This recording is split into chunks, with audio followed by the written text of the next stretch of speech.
Marcos capítulo 2, versículo 13 até o versículo 17.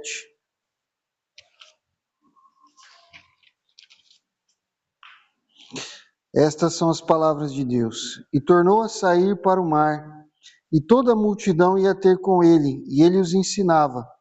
E passando, viu Levi, filho de Alfeu, sentado na recebedoria, e disse-lhe: Segue-me. E levantando-se, o seguiu. E aconteceu que, estando sentado à mesa em casa deste, também estavam sentados à mesa com Jesus e seus discípulos, muitos publicanos e pecadores, porque eram muitos, e o tinham seguido. E os escribas e fariseus, vendo-o comer com os publicanos e pecadores, disseram aos seus discípulos: Por que come e bebe ele com os publicanos e pecadores? E Jesus, tendo ouvido isto, disse-lhes: Os sãos não necessitam de médico, mas sim os que estão doentes. Eu não vim chamar os justos, mas sim os pecadores ao arrependimento. Senhor, obrigado pela tua palavra, obrigado, Deus, pelo teu amor e a tua graça. Abra o nosso coração para entender, meu Pai, essa riqueza espiritual que o Senhor quer nos entregar hoje. Que nós possamos sair daqui enriquecidos e transformados pelo teu evangelho. Em nome de Jesus. Amém. Louvado seja Deus. Marcos 2, 13 a 17 conta essa história muito interessante, que é a história do chamado de Levi. Agora, Jesus volta a ensinar junto ao mar, é o que diz o primeiro versículo que nós lemos, provavelmente porque a multidão era grande demais para ele atender em casa. Vocês lembram que semana passada, quando nós falamos sobre o milagre daquele paralítico, que foi carregado por 4 amigos, Jesus estava ensinando na sua casa. E a multidão tinha enchido a casa de uma maneira que ninguém conseguia entrar nem sair. Então, se você fica até compadecido da situação do aleijado que queria entrar e não conseguiu, imagina do irmão que estava lá dentro tentando sair e não conseguia, né? Ele nem ia conseguir quebrar o telhado lá de dentro. Então a situação ali ficou de tal maneira que Jesus não conseguia mais atender as pessoas dentro de casa. Então ele vai para junto do mar, talvez até por uma questão de necessidade. Agora chega lá no mar, Jesus encontra esse homem chamado Levi. Esse Levi é o mesmo Mateus, tá? É o mesmo apóstolo Mateus que escreveu o Evangelho segundo Mateus. E esse Levi, ele era um cobrador de impostos. Ele estava ali na coletoria para receber os impostos das pessoas. E Jesus chama esse homem para ser o seu discípulo. E esse homem passa a seguir Jesus imediatamente. Mais tarde, a Bíblia fala que Jesus está com seus discípulos comendo. Aqui tem uma disputa na casa de quem, se é na casa de Jesus ou se é na casa de Levi. Mas mais provavelmente é na casa de Levi, que Jesus está ali comendo num banquete. E esse Levi traz os amigos dele para esse banquete. Ele não chama só Jesus e os discípulos. Ele chama os amigos dele, que eram todos publicanos e pecadores iguais a ele. E quando os fariseus viram que Jesus estava ali comendo com essas pessoas, eles não gostaram dessa ideia de um mestre da Escritura, um professor de Bíblia, um pastor de almas, sentado para comer com gente de vida duvidosa, talvez até indigna. Mas Jesus disse para eles que veio justamente para chamar os pecadores ao arrependimento. Então, por isso, ele estava fazendo aquilo para o que ele tinha vindo. Aquilo não era um abandono da sua missão, era, na verdade, o próprio cumprimento dela. Então, nessa passagem, a palavra de Deus, ela nos ensina pelo menos 3 lições sobre o chamado de Jesus para o arrependimento. A primeira, que os pecadores são chamados para ser discípulos. A segunda, que os pecadores se arrependem enquanto comem. E a terceira, que Jesus cuida para que os pecadores se arrependam e sejam salvos. Então vamos para a primeira lição. Os pecadores são chamados para ser discípulos. Veja só, irmãos, Jesus nos ensina nessa passagem que os pecadores são chamados para seguir ao Senhor. Ele olha para esse homem chamado Levi e diz para ele: segue-me. Levi era um publicano. Essa é a palavra que a Bíblia diz, e hoje o que seria um publicano, meu Deus? Um publicano era um cobrador de impostos, era alguém que trabalhava para tirar dinheiro na forma de impostos dos israelitas para entregar para os romanos.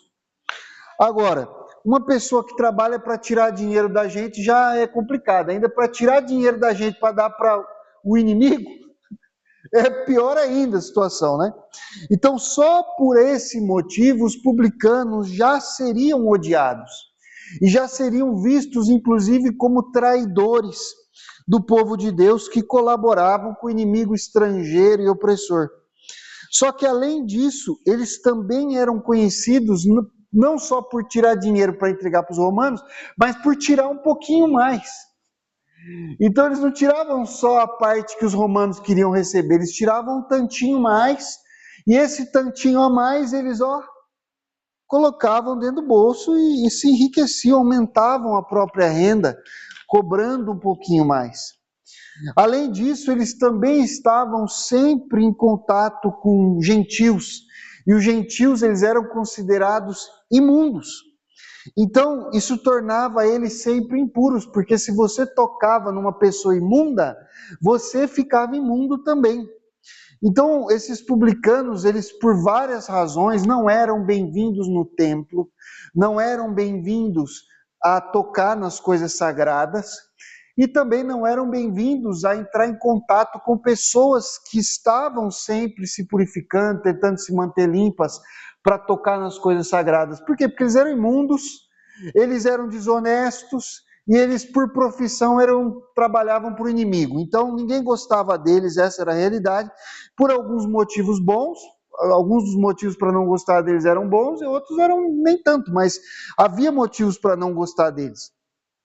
Agora, esses publicanos, eles eram uma categoria dentro de um grupo bem maior, certo? Que era o grupo dos pecadores.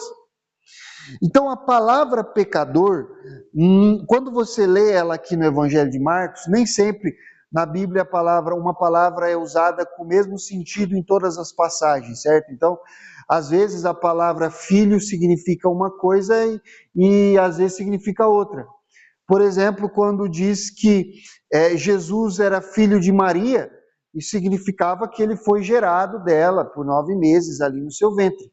Quando diz que ele é filho de José, significa que ele era filho adotivo de José, que tornou o pai de Jesus legalmente. Quando diz que Jesus é o Filho de Deus, aí está querendo dizer que ele é eternamente gerado pelo Pai, não tem começo, não tem fim, e tem a mesma substância do Pai. A mesma palavra tem significados diferentes, dependendo do contexto e do momento que ela está sendo usada. A palavra pecador, ela também tem significados diferentes, dependendo do contexto e do momento que ela está sendo usada na Bíblia. Nesse contexto aqui, ela tinha um significado bem específico. Então, num contexto, a palavra pecador pode significar o filho de Adão, que já nasce com a natureza pecaminosa e que é pecador por natureza. Já nasce culpado e contaminado do pecado de Adão. Nesse significado, todos nós aqui, temos essa história. Um outro significado de pecador é uma pessoa que pratica o pecado, que vive praticando o pecado, a pessoa que vive adulterando, vive mentindo, vive roubando, vive enganando, vive blasfemando, vive murmurando, reclamando, pecador. É um contexto específico. Mas no contexto judaico da época de Jesus, que é mais especificamente o contexto desse versículo, embora não seja a única forma como a pessoa pode ser pecadora, um pecador podia ser também alguém que estava em contato com coisas impuras.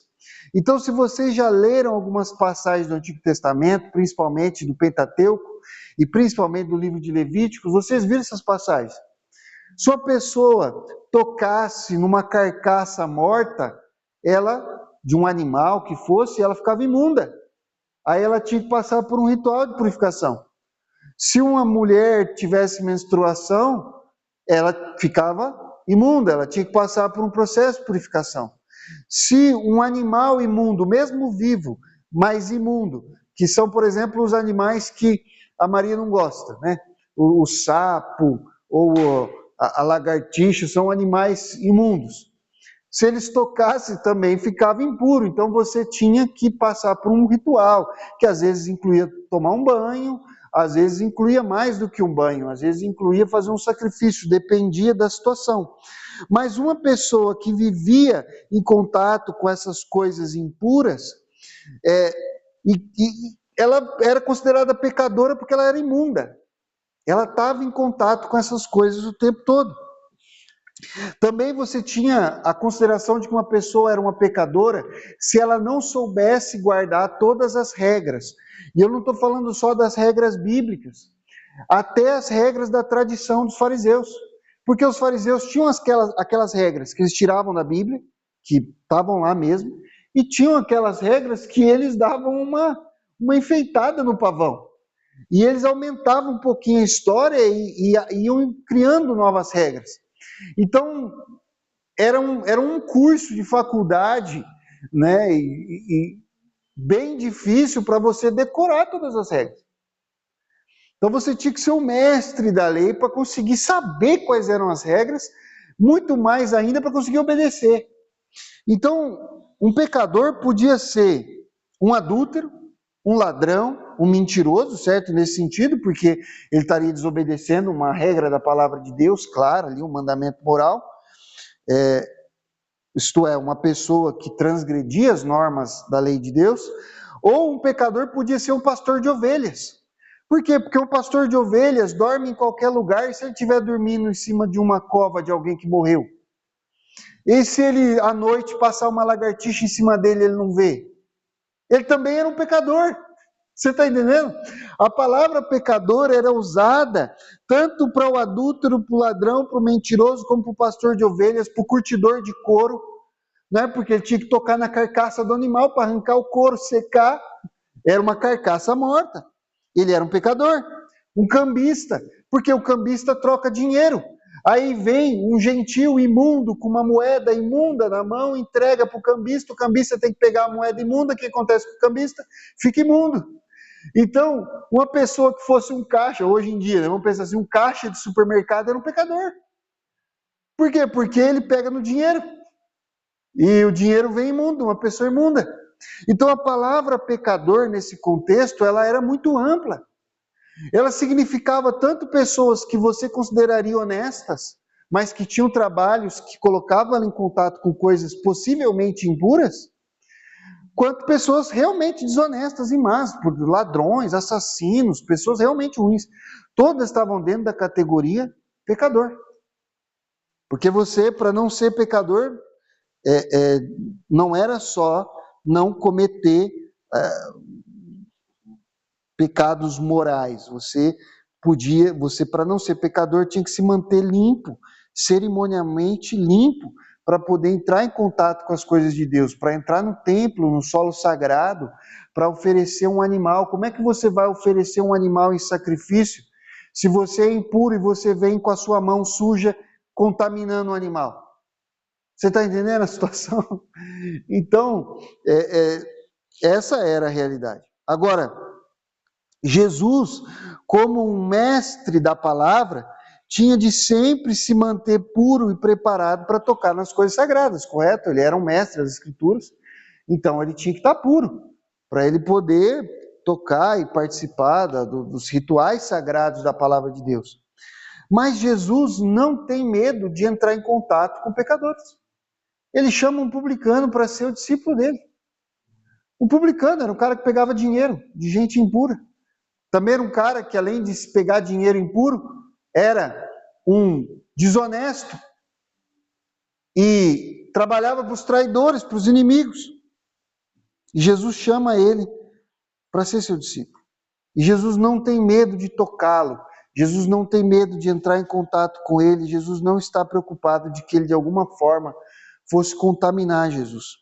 Pelo contrário, Jesus, na verdade, sabia que a única forma de purificar aqueles pecadores era se eles tivessem contato com Jesus. Então Jesus não está horrorizado e mandando os pecadores saírem de perto dele. Não, ele está cheio de amor, ele está cheio de compaixão, e ele está convidando e chamando os pecadores para se aproximarem. Agora, é interessante porque Jesus vai jantar na casa de Levi e Jesus chamou Levi para ser seu discípulo. A Bíblia não fala se foi Levi que teve a ideia de fazer o banquete. Pode ser que Levi teve a ideia e falou: Jesus, estou gostando tanto de seguir. Não seria legal o senhor ir lá em casa comer um dia, eu vou chamar meus amigos para te ouvirem? Talvez, pode ser. Mas pode ser que não foi. Eu quero que você alimente essa possibilidade na sua cabeça um pouquinho junto comigo. E se não foi Levi que teve a ideia? E se foi Jesus que teve a ideia de fazer um jantar na casa de Levi? E falou para Levi: Levi, é o seguinte, chamei você para ser meu discípulo, muito bom que você está aqui, legal que você aceitou o convite, agora eu quero jantar na sua casa. Faz uma comida boa. Aí tem mais, chama todos os seus amigos. Os mais impuros que tiver. Os mais imundos. Pode chamar. Não seria a primeira vez, certo? Porque Jesus já tinha... Bom, não sei se talvez teria sido a primeira vez, mas não seria a única vez. Porque nós sabemos que Jesus fez isso na casa de Zaqueu. E Zaqueu era o quê? Zaqueu era um publicano. Zaqueu era um pecador. Jesus chegou para Zaqueu, não falou muito prazer, não falou qual é seu nome. Jesus chegou e falou: Zaqueu, desce depressa. Hoje me convém pousar na tua casa. Não vou esperar você convidar, Zaqueu. Eu vou dormir na sua casa. Chegou na casa de Zaqueu, Jesus comeu a comida de Zaqueu. Jesus tocou nos móveis que Zaqueu tocava. Jesus não teve medo de se contaminar. Pelo contrário, ele tinha certeza de que ele estava entrando lá para purificar aquela casa. Ele falou: Levi, na minha conjectura, né, a Bíblia não diz, mas imagino eu, pode ter acontecido de Jesus ter falado para Levi: Levi, prepara uma janta lá que eu vou comer na sua casa hoje. Chama todo mundo, viu? Quem? A galera toda. Pode chamar a gangue. Chama todo mundo. Todo mundo que estava lá no churrascão de fim de ano, que vocês bagunçaram, aprontaram, fizeram tudo errado. Viram você bêbado, viram você aprontando, chama eles. Chama eles para janta. Aqueles que sabem as coisas vergonhosas que você fez, Levi, são seus amigos, aprontam junto com você, chama eles para casa. Mas, Senhor, eles são meio bagunceiros. Pode chamar, vem, chama todo mundo. Chama todo mundo, pode vir. Eu quero eles vão sentar na mesa comigo. Pode ficar sossegado, na minha festa, ninguém vai... Na festa que eu vou dar, na sua casa, ninguém vai bagunçar. Jesus sabia manter o controle da situação. Ele sabia que eles não iam contaminá-lo. Ele ia purificá-los. Agora, Jesus, então, no seu evangelismo, irmãos, ele não é passivo só. Jesus não está esperando que os pecadores ali pensem com a própria cabeça, né, façam uma conta ali, cheguem a uma conclusão sozinho de que seguir Jesus é muito melhor. Jesus não está fazendo isso. Ele faz apelos, ele é ativo, ele é direto, ele é um pouco apelativo, vamos dizer assim, no evangelismo dele. Mas é o que é. Você imagina, você está lá fazendo o seu trabalho, né? E aí chega uma multidão, Janilson, lá dentro do mercado. Aí você vai ver o que é aquela multidão. Você que está acontecendo uma promoção e eu não estou sabendo, estou trabalhando aqui, não estou sabendo de nada. Mas quando você vê, a multidão está seguindo um homem. E esse homem está ensinando todo mundo. Aí vira uma bagunça lá dentro do mercado, você não consegue mais fazer o que você está fazendo, você senta para ver também o que está acontecendo, o que esse cara está ensinando. E esse cara é Jesus. Ele está ensinando sobre amar o seu inimigo, sobre bem-aventurados os limpos de coração, porque eles verão a Deus, bem-aventurados os pobres de espírito, porque entrarão no reino, porque deles é o reino dos céus. Ele está lá ensinando, explicando o reino de Deus. E a multidão está ali ouvindo, todo mundo silencioso, tentando entender, não perder nada daquilo que Jesus estava falando. E aí, quando termina o ensino dele ali, no meio da multidão, ele olha: ei, você, o Janilson lá, você aí, você olha para o lado, não, é você mesmo, me segue. Mas estou trabalhando, não interessa, me segue. Levi estava na coletoria, estava trabalhando. trabalhando com o dinheiro do governo ainda. Você imagina a situação, irmão? O homem ficou tão impactado com a mensagem que ele tinha ouvido, que embora aquilo fosse apelativo, me segue, larga o seu serviço e me segue. Chama alguém aí e fala, cuida do dinheiro aqui, tá aqui a bolsa que tá contadinha, você se vira aí, agora tá contigo, tá? Eu tenho que seguir esse homem. Eu tenho que seguir esse homem. Jesus falou para ele, me segue. Ativo, direto. Jesus faz apelos e chama os pecadores para segui-lo. Então Jesus ensinou, Levi escutou, aí Jesus olha bem nos olhos de Levi e fala para ele, segue-me. Era um chamado pessoal, individual, direto, sem nenhuma dificuldade de compreensão, não tem mistério nenhum nisso que Jesus está falando. Me segue, vem. É mesmo que dizer vem. Às vezes é que eu falo para a Heloísa, ela está aprontando alguma, eu falo, Heloísa, vem. Vem aqui agora, vem para o seu pai. Se Levi tinha alguma dúvida, enquanto ele estava ouvindo aquele mestre da Bíblia ensinar, será que Jesus aceitaria um publicano seguindo ele? Será que Jesus ia aceitar um pecador no meio dos seus santos discípulos, daqueles santos apóstolos? Não tinha mais como ele ter dúvida a respeito dessa vontade. Jesus deixou bem claro o que ele queria. Segue-me. O apelo de Jesus, irmãos, é interessante que não foi um apelo meramente emocional. Foi direto, foi um apelo, mas não foi emocional e momentâneo. Não foi, vem aqui fazer uma oração. Não foi, vem aqui me aceitar. Foi, segue-me. Esse foi o apelo de Jesus. É uma coisa que às vezes a gente não entende. Eu até desisti de explicar e comecei a fazer sem explicar muito. Porque as pessoas falam assim, você não faz apelo. Quem disse que eu não faço apelo? Eu faço apelo toda pregação. Só porque eu não chamo você para vir aqui na frente para orar por você, eu não fiz apelo? Você está muito enganado.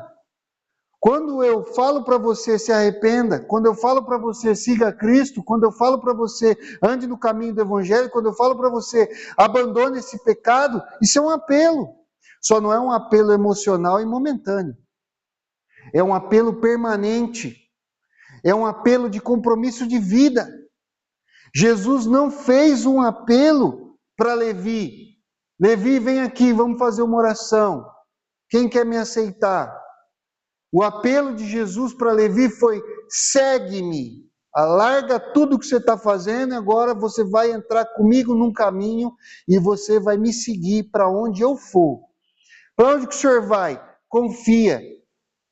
Eu te conto depois. Quando chegar lá, eu te conto. Segue-me. O apelo de Jesus, então, é um apelo, irmãos, para o discipulado. É um apelo para a catequese. É um apelo para o treinamento. É um apelo para a disciplina.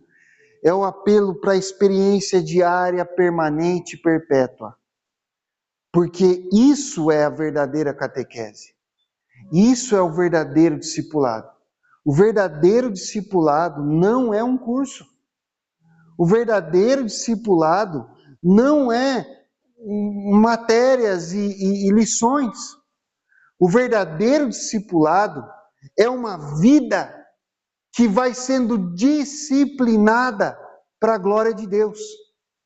Ele não acontece só na hora da aula. A hora da aula, a hora do estudo, o momento do estudo, é uma pequena parcela do que significa o discipulado. O discipulado é muito mais amplo. Ele abraça a sua vida toda. É uma experiência diária e permanente. Você participando da catequese, você participando do discipulado, veja, se você entrar mesmo, se aquilo, você falar isso aqui é palavra de Deus, eu vou seguir, eu vou começar a viver esse negócio. Não vai expandir, vai sair dos estudos agora de quarta-feira e vai entrar na sua rotina, vai entrar na sua vida. E vai começar a mudar o seu horário, o seu roteiro de vida. Porque é uma experiência diária, permanente, perpétua. Segue-me. Mesmo que o pastor Lucas está lá, eu estou aqui, tudo bem, eu estou lá, mas Jesus não está ali com você? Eu posso não estar lá o tempo todo, mas é Cristo, eu também sou discípulo. Nós estamos todos seguindo. Nós estamos todos seguindo a Ele. É a experiência diária, permanente e perpétua. Diária porque acontece todo dia, permanente porque não tem férias, perpétua porque é até o fim, é até a morte. Segue-me, segue-me, segue-me. Eu ainda consigo ouvir Jesus falando para Levi, segue-me. Eu ainda consigo ouvir o Senhor chamando ele e lembrando que ele também me chamou. Segue-me. A segunda lição é que os pecadores se arrependem enquanto comem. Quando Jesus disse a Levi para segui-lo, Levi pode ter pensado que Jesus estava chamando ele para um curso, como eu falei, mas Jesus, na verdade, estava chamando ele para uma refeição, para um jantar. Comer junto, irmãos, nessa época de Jesus, tinha um significado muito maior do que tem para nós hoje, certo? Porque, eu não sei, talvez tem um refeitório lá, tem um refeitório lá na empresa, né? Vocês comem lá no refeitório e, às vezes, você come com pessoas que você considera amigos e, às vezes, com pessoas que você nem conhece. Estão comendo ali perto de você e não tem problema nenhum, porque não é simplesmente nutrir o seu corpo, né? Comer, refazer as forças, voltar a trabalhar. Não é a mesma experiência que as pessoas tinham na época de Jesus quando elas comiam juntas. Comer junto naquela época não era só refazer as suas forças. Comer junto não era só um tempo para alimentar o corpo. Comer junto era fazer aliança. Na mesa as pessoas faziam alianças, havia pactos, havia identificação, havia comunhão.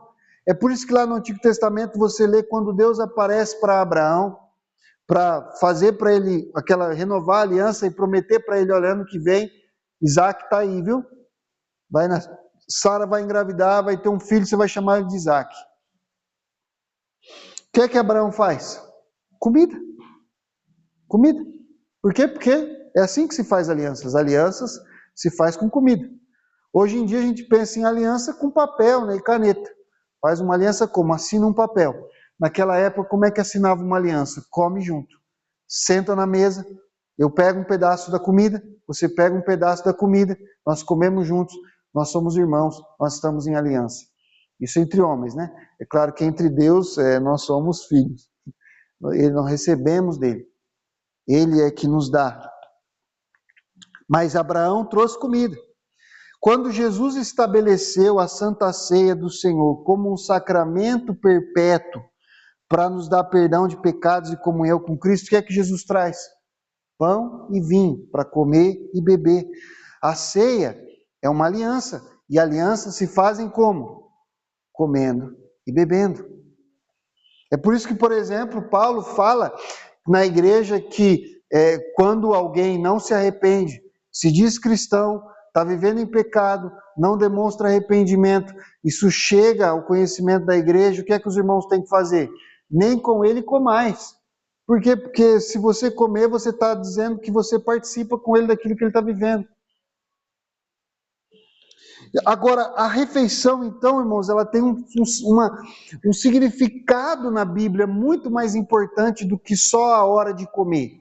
É por isso que eu acho tão importante, às vezes eu até sou meio chato, que eu falo, Priscila, vamos sentar juntos e comer. Eu quero sentar com a minha esposa para comer. Eu quero que minha filha esteja aqui comendo, eu comendo, ela comendo, por quê? Porque é um momento muito mais do que só comer. É refeição, estar junto, é difícil, irmãos. Dá trabalho, sabia, do almoço a gente nunca consegue, porque eu estou sempre trabalhando e ela está em casa. Né? Na janta, às vezes, a gente não consegue também, por quê? Porque correria, por exemplo, no dia do estudo bíblico, eu como lá rapidinho, para poder dar o estudo bíblico, ela fica para comer depois com mais calma, mas também não come com calma nunca, porque está sempre cheio de coisa para fazer. Mas exige um esforço para que na família a gente possa ter esse momento de sentar juntos, olhar no olho, conversar e, né, passar como é que foi o dia, ouvir o que aconteceu, eu contar para ela as coisas que eu aprendi, que Deus fez e tal. E faz parte da vida, essa refeição não é só refeição. Agora, na Bíblia, a refeição também sinalizava, de alguma forma, quem você era diante de Deus. Além dessa coisa da aliança, ela sinalizava quem e o que você era diante de Deus. Por exemplo, uma pessoa pura, uma pessoa considerada pura e dedicada a Deus, ela tinha os alimentos certos que ela podia comer, e esses alimentos tinham que vir da coisa certa. Não era só tipo assim, eu só como carne de boi. Não, eu só como carne de boi que foi morto desse jeito, por esse tipo de pessoa, nesse tipo de lugar. Então existia todo um trabalho.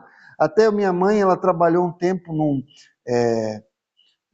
lugar que mata, um frigorífico, e aí ela disse que quando chegava o dia de matar boi para os judeus mandavam uma comitiva para ir lá ver como é que tinha sido morto o boi, como é que tinha sido feito o processo, eles acompanhavam tudo, não podia matar sem alguém dele. Eles só levavam a carne que eles viam matar e fazia do jeito que eles queriam que fizesse.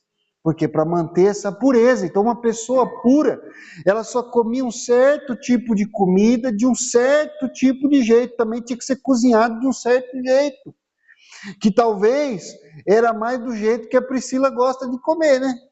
Que a Priscila gosta de comer o bife carbonizado. Já é quase um carbono assim, sabe? Aí ela fala, não, agora tá bom, agora tá gostoso, né?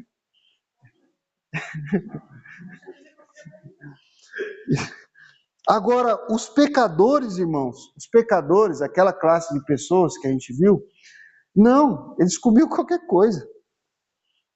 E eles se tornavam mais imundos à medida que eles iam comendo.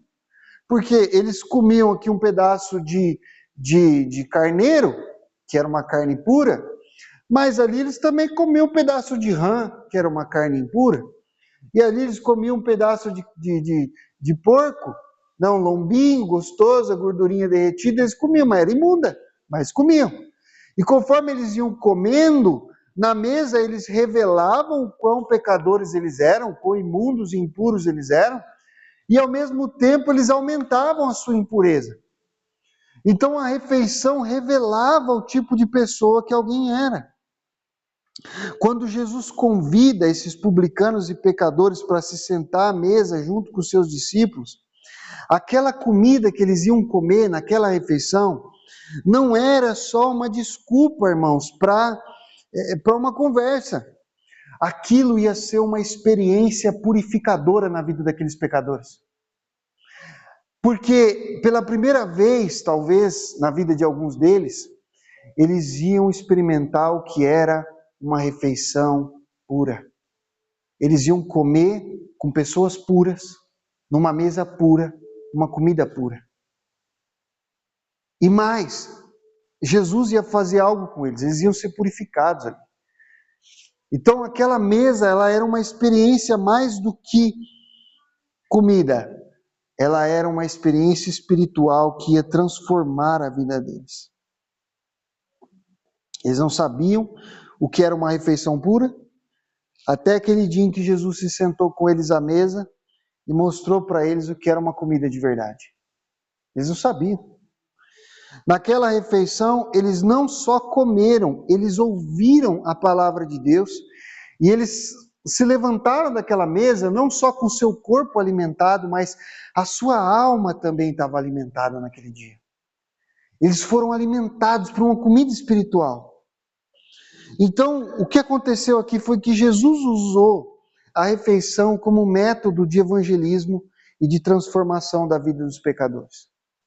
Jesus usou uma refeição para salvar aquelas pessoas.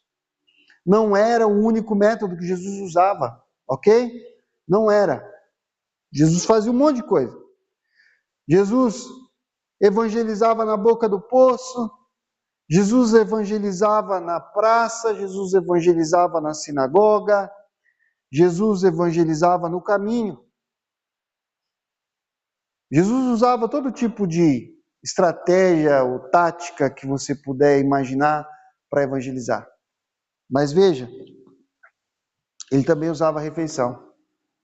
Ele também usava o jantar. Ele também usava a comida.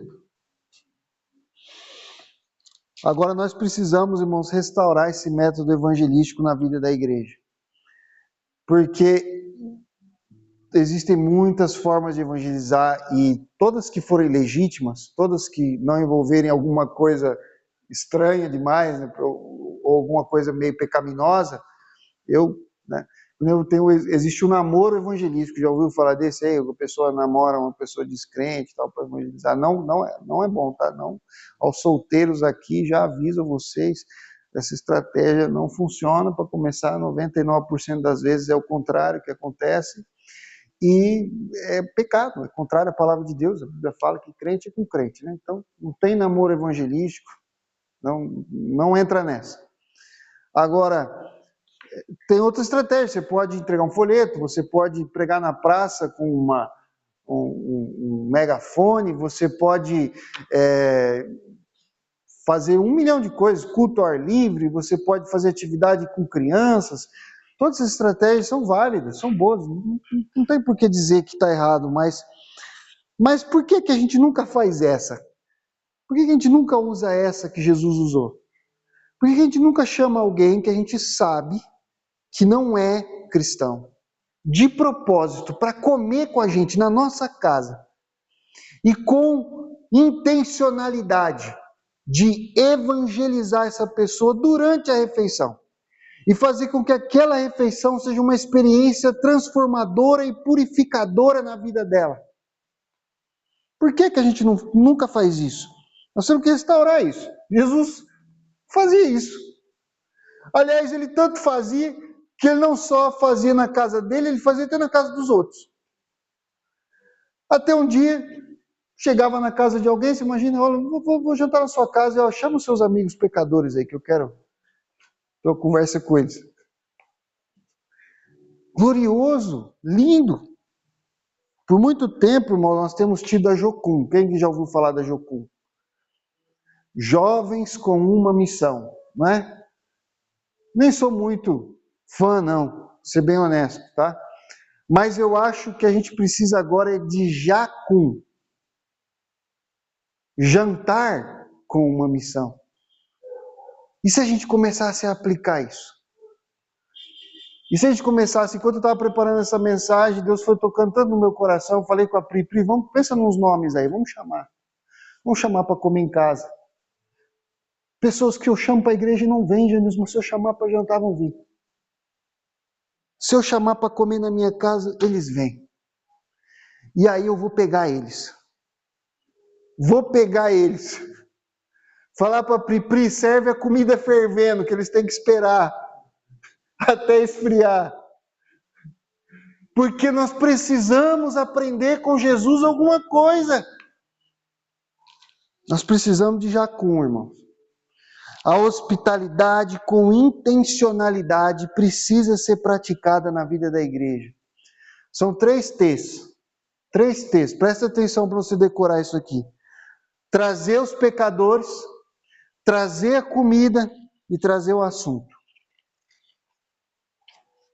Não adianta só trazer 2 textos, tem que trazer os 3. Os pecadores, a comida e o assunto. Aí você tem uma Jacum. Aí você tem uma boa Jacum. Vocês provavelmente nunca ouviram falar desse nome, Rosária Butterfield. Alguém já ouviu falar? Exceto a Priscila, obviamente, né, que eu já estou falando dessa mulher para ela há meses, se não for há anos. Rosária Butterfield era uma professora universitária feminista, ateia, anticristã, contra a Bíblia. Se tinha alguém que você olhava e falava assim, essa pessoa aqui é inconvertível, não tem como converter essa daqui. Era Rosária Butterfield. Agora, se você hoje encontrar essa mulher casada com um pastor, 4 filhos adotados, escrevendo livros para evangelizar e defender a fé em público. Você vai se perguntar como uma pessoa sai desse lugar aqui de trevas profundas, lésbica, homossexual, casada com outra mulher, casada entre aspas, professora universitária, totalmente anticristã, e ela sair desse lugar de escuridão profunda e está nesse lugar brilhante, onde ela ilumina a vida das pessoas com o evangelho. Como que uma coisa assim acontece? Qual foi o folheto que entregaram para ela? De novo, eu gosto de folheto, entrego folheto, amo folhetos. Mas o que aconteceu com Rosária? Bom, aconteceu com ela uma jacum. O que aconteceu na vida dela foram muitos jantares com uma missão. Ela publicou um artigo num jornal falando das coisas que ela falava. Ela era professora de estudos gays e lésbicos. Ela era professora universitária de estudos gays e lésbicos. E ela escreveu um artigo, publicou no jornal falando sobre esse assunto. E um pastor protestante escreveu uma carta para ela, dizendo que ele discordava, muito educado, dizendo: olha, eu discordo de você, está aqui as razões porque eu discordo de você, e eu gostaria de te convidar para vir jantar na minha casa um dia para nós discutirmos melhor esse assunto. Talvez ele imaginou que aquela carta ia cair lá no cesto, nunca ia ler, né, e nunca ia responder. Mas ela se sentiu incomodada com aquele convite de um pastor para ela jantar na casa dele. Não era um convite para um debate, não era um convite para uma discussão, era um convite para um jantar. Vem para minha casa, janta na minha casa, senta na minha mesa e nós podemos conversar sobre esse assunto. E ela aceitou e foi. O pastor e a esposa dele trataram ela com amor, deram para ela hospitalidade, continuaram chamando ela para jantar. Ela não mudou de ideia na primeira, nem na segunda, nem na terceira vez. Eles tinham longas discussões sobre assuntos de fé, questões morais, 1 milhão de coisas. E depois de muitos jantares, aproximadamente 2 anos, frequentando a casa desse pastor e conversando com ele, ela se arrependeu. Foi perdoada, foi transformada, foi salva, foi liberta. Uma mulher com a cabeça raspada, roupa de homem, postura de homem. Uma mulher que odiava a Deus, que odiava Cristo. Deixou seu cabelo crescer. Vestiu roupas de mulher. Foi para a igreja. Foi convertida, foi salva. Foi liberta. Irmãos, o amor, a caridade, a hospitalidade, a comida, a refeição, a sabedoria, a firmeza na fé e na verdade, além da disposição para responder perguntas difíceis, é que fazem um bom jantar missionário.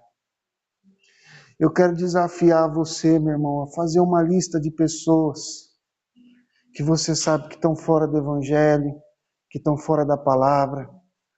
Marca com a tua família. Fala assim, vamos marcar um dia na agenda, nós vamos fazer um jantar. Não precisa fazer nada muito xerebelebe não, também tá? Porque daí você nunca vai fazer.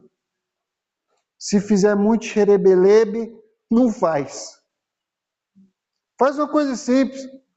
Faz arroz, feijão e frita 2 zoião, acabou. Não, também nem tão simples assim, né? Se não tem como cozinhar, compra uma pizza, pelo amor de Deus. Faz alguma coisa, mas chama. E fala de Jesus para ela. Fala do amor de Cristo. Fala da salvação de Deus. Pensa nas pessoas mais improváveis. Não precisa ser só, não. Nas pessoas mais improváveis. O pior que tiver, chama, convida. Faz um jacum na sua casa. Faz um jantar com uma missão. Pode ser familiares? Pode. Pode ser não familiares? Pode. Pode ser uma pessoa totalmente ímpia e detestável, tem que ser, que seja, tomara que seja. Mas faça um jantar missionário na sua casa. Use a estratégia de Jesus. Ah, mas eu não sei muita teologia. E daí que você sabe que você não sabe, meu irmão? Deixa eu falar uma coisa para você. Quem convence o pecador chama quem? Qual que é o nome daquele que convence? Qual que é o nome? Você sabe, está na ponta da língua. Fala. Fala. Espírito Santo, acabou, é Ele que convence, você traz o Evangelho, você traz o amor, você traz a hospitalidade, você traz o calor humano, você traz o calor do Evangelho, você traz a graça de Deus. Se você não souber falar nada de Bíblia, fala a história da sua vida, fala o que Jesus fez com você, fala, olha, eu não tenho resposta para todas as suas perguntas, mas eu sei quem tem, chama-se Jesus Cristo, vamos buscar Ele junto. Segue-me. Segue-me. Jesus está querendo marcar um jantar na sua casa com alguém. Jesus está querendo marcar um jantar na sua casa com alguém. E traga o assunto. Ah, mas vai ser chato. Que seja. Para ele ter mais uma comida, uma refeição só para comer? Bom, isso aí ele já come todo dia na casa dele. Está vivo, não está? É porque está comendo, né? O que ele precisa é do Evangelho, o que ele precisa é da palavra, o que ele precisa é da graça e da salvação de Deus. O assunto tem que vir. 3 T's: trazer os pecadores, trazer a comida, trazer o assunto. Trazer os pecadores, trazer a comida, trazer o assunto. Jesus pode, Jesus vai fazer. Ele é Deus. Será que todos os pecadores naquele banquete se converteram? Eu não sei, não fala. Nem fala. A Bíblia nem está preocupada em dizer quantas pessoas se converteram naquele jantar. Aliás, por que você acha que a pessoa tem que se converter no exato momento que você falou de Jesus para ela, ela tem que... Por que não pode ser a sua experiência parecida com a experiência desse pastor, com a Rosária Butterfield? Janta uma vez, conversa. Janta outra vez, conversa. Janta outra vez, conversa. Intencionalidade, todas as vezes, intencionalidade. Trazer o pecador, trazer comida e trazer o assunto. Até que chega uma hora que Deus faz. Mas pode chegar uma hora que os jantares acabam e a pessoa realmente não quer se converter. Não tem o que fazer. Mas pode chegar o momento que ela se converta. Pode chegar o momento que a palavra de Deus penetra o coração dela. A terceira lição: Jesus cuida para que os pecadores se arrependam e sejam salvos. Jesus cuida. Jesus está trabalhando para fazer isso acontecer. Nós precisamos entender, aceitar e crer isso, irmãos. Jesus está fazendo com que isso aconteça. Jesus veio exatamente para isso. Ele veio para cuidar do arrependimento e da transformação da vida dos pecadores. Jesus, ele vê a si mesmo como um médico e aos pecadores como doentes, não é o que ele fala? Os doentes são os que precisam de médico. Eu não vim chamar justos, mas pecadores ao arrependimento. Ele se vê como médico. Ele vê a si mesmo como médico das almas. Agora, irmãos, não faz sentido um médico que tem medo de sangue, que tem nojinho de catarro, que vomita quando vê alguém vomitando. Não, pode ter, sim, pessoas de outras profissões fazendo isso, mas se um médico vomitar a hora que ele vê sangue, meu amigo, se ele desmaiar a hora que ele vê sangue, aí pronto, aí não tem como ser médico, né? Médico veio para isso, para abrir perna, para mexer nas tripas, né? Para limpar, para ver catarro, essas coisas, é isso aí, médico é para isso, é para pôr a mão na massa. Jesus se vê como médico e vê os pecadores como doentes. O médico, ele precisa saber lidar com essas coisas. Foi para isso que ele se formou, foi para isso que ele se preparou, exatamente para tratar de pessoas enfermas. Jesus, ele vê a si mesmo como médico porque ele vê a nós como doentes que precisam de cura. Então Jesus não está minimizando o tamanho do problema. Jesus não está falando assim, não, pecado é uma coisa assim, aí todo mundo peca e tal, isso aí. Não, veja, pecadores vão para o inferno, tá? Pecadores vão para o inferno. Jesus, no dia do juízo final, vai dizer para aqueles que não se arrependeram, Jesus vai dizer: apartai-vos de mim para o fogo eterno preparado para o diabo e seus anjos. Então, assim, a coisa é séria, a coisa não é brincadeira, não é uma doencinha. Jesus não está minimizando o problema. Ele não disse que o pecado não é o problema. Ele disse que o pecado é um problema muito sério, tão sério, que esses doentes, sem a ajuda dele, não vão conseguir vencer. Não vão. Sem Jesus, eles não vão vencer. Eles precisam de um médico. O médico para eles não é uma frugalidade. O médico para eles não é algo que eles podiam dispensar. Não. Sem médico, eles vão para o inferno. O problema é sério. Eles somos nós e eles também. Não é só eles, né? Sem Jesus, nós também. Jesus também não está dizendo aqui que os fariseus não são pecadores ou que eles não precisam de médico. Veja, Jesus não disse isso em momento algum. Se você achar que Jesus disse isso, você está olhando coisa que não está aí. O que Jesus está dizendo é que pelo fato de ele ser um bom médico, e aí está o nosso consolo, e a nossa paz, e a nossa alegria, é que porque ele é um bom médico, ele não tem nojinho de sangue, ele não tem nojinho de catarro, ele não tem medo de mexer com a nossa sujeira, e ele não escolhe o tipo de doentes que ele vai tratar. Ai, só trato dos doentes bonitinhos, só trato dos doentes limpinhos, só trato dos doentes, né, novinhos. Não. Ele trata dos doentes velhos, ele trata dos doentes fedidos, ele trata dos doentes sujos, ele trata dos doentes nojentos, ele trata dos doentes mal-educados, ele trata dos doentes impuros, ele trata dos doentes que sabem que estão doentes. Ele trata. Então, se existem alguns doentes que estão tão doentes a ponto de entender e aceitar o fato que eles precisam de um médico, ele vai atender eles. O camarada chega lá com um tumor saindo do meio da barriga dele, aberta, a pele tudo rasgada, carregado, fedendo a 3 quilômetros de distância. Jesus não vai rejeitá-lo, porque ele sabe que está doente, precisa de médico, Jesus vai tratar. Jesus vai amar ele, como amaria uma criança fofinha, bonitinha, que chegasse para receber tratamento.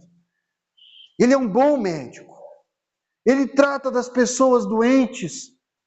Se elas quiserem receber o tratamento, ele vai tratar. Ele é um bom médico.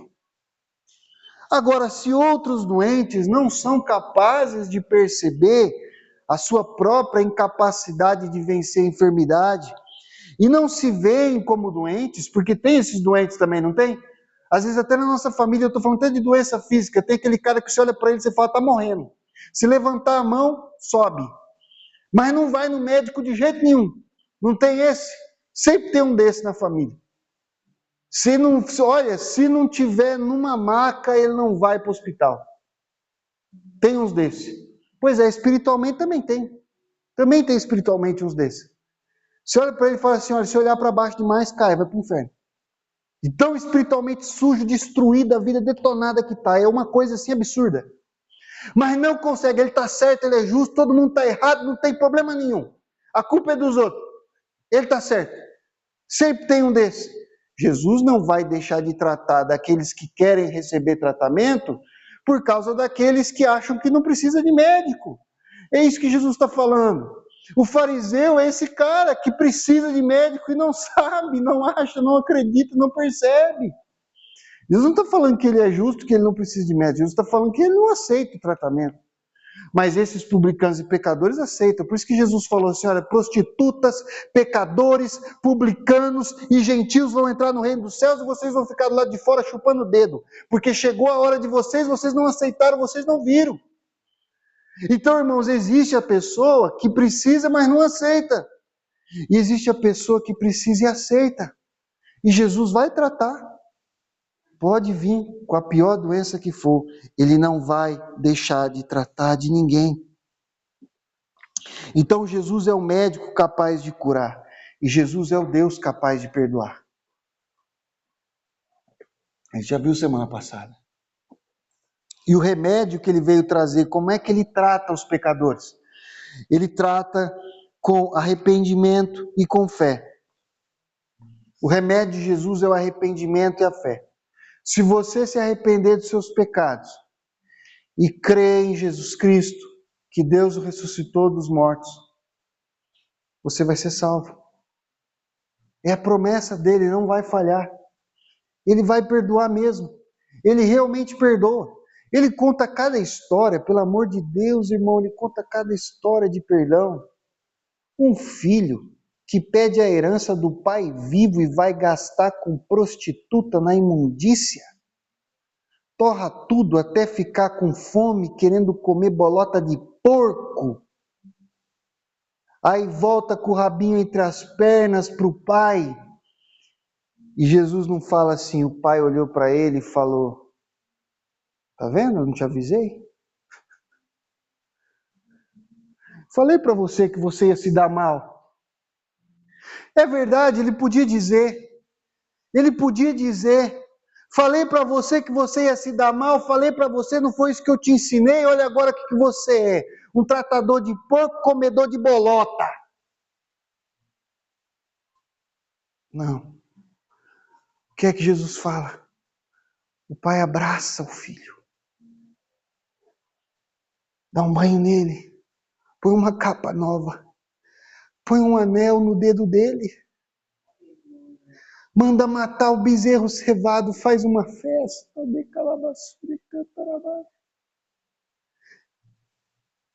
Fala, chama aí, chama todo mundo. Meu filho voltou, meu filho se arrependeu, meu filho teve fé suficiente para ver os meus pés. Ele abraçou, ele perdoou. Arrependimento e fé garantem o perdão. Jesus já prometeu, ele não vai falhar.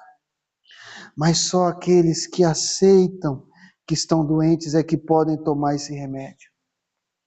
Só aqueles que aceitam que estão doentes. Ninguém, irmãos, pode se arrepender de algo que acredita que está certo. Enquanto a pessoa acha que ela está certa, como é que ela vai se arrepender? E se ela não se arrepender, ela não vai receber o tratamento. Porque o tratamento é isso, o remédio é esse. É preciso primeiro aceitar que você é pecador, condenado, indigno, olhar para o que você está fazendo, ter vergonha. Entender que aquilo é errado. Só assim, irmãos, é que vai ser possível receber de Jesus esse remédio glorioso e ser perdoado e ser transformado. Mas para aquele que se arrepende e crê em Jesus, veja, Jesus ele se torna o seu médico. Jesus ele se torna o seu mestre. Jesus ele te guia na sua vida toda e tudo que acontece com aqueles que tomam remédio, isso é que é interessante, irmãos. Olha, esse remédio é tão poderoso, ele é tão poderoso, porque veja só, se você toma um antibiótico e você está doente, você está com uma gripe, você está com sinusite, sei lá, aí você toma um antibiótico, o remédio da sinusite, ele mata aquela bactéria e você melhora, certo? Mas se você pegar outra bactéria, você fica doente de novo e precisa tomar outro remédio para matar aquela bactéria.